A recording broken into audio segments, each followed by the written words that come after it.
எல்லாருக்கும் வணக்கம். இன்றைக்கி நம்ம யாரோட ட்ராயிங் வரைஞ்சிருக்கோம்னு பார்த்தீங்கன்னா, சமூக சேவகர் பாரதி மோகனாவோட ட்ராயிங் தான் வரைஞ்சிருக்கிறோம். கண்டிப்பாக அவங்க தமிழ்நாட்டில் நிறைய சேவை பண்ணிகிட்ருக்காங்க. தெரியாதவங்க யூடியூப்பில் போய் அவங்களோட வீடியோ பாருங்கள். அவங்க வீடியோவுக்கு சப்போர்ட் பண்ணுங்கள், லைக் பண்ணுங்கள், ஷேர் பண்ணுங்கள். கண்டிப்பாக இந்த மாதிரி ஒரு சமூக சேவகரோட ஓவியத்தை வரையும் போது மனசுக்கு ரொம்ப சந்தோஷமாக இருக்குது. ஸோ இந்த பாக்கியம் கிடச்சிருக்கு, கடவுளுக்கு நன்றி சொல்லணும். கண்டிப்பாக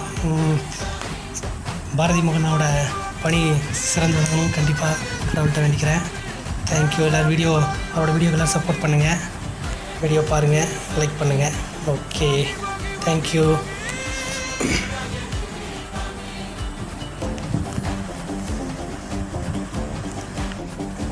எல்லாருக்கும் வணக்கம். இன்றைக்கி நம்ம யாரோட ட்ராயிங் வரைஞ்சிருக்கோம்னு பார்த்தீங்கன்னா, சமூக சேவகர் பாரதி மோகனாவோட ட்ராயிங் தான் வரைஞ்சிருக்கிறோம். கண்டிப்பாக அவங்க தமிழ்நாட்டில் நிறைய சேவை பண்ணிகிட்ருக்காங்க. தெரியாதவங்க யூடியூப்பில் போய் அவங்களோட வீடியோ பாருங்கள். அவங்க வீடியோவுக்கு சப்போர்ட் பண்ணுங்கள், லைக் பண்ணுங்கள், ஷேர் பண்ணுங்கள்.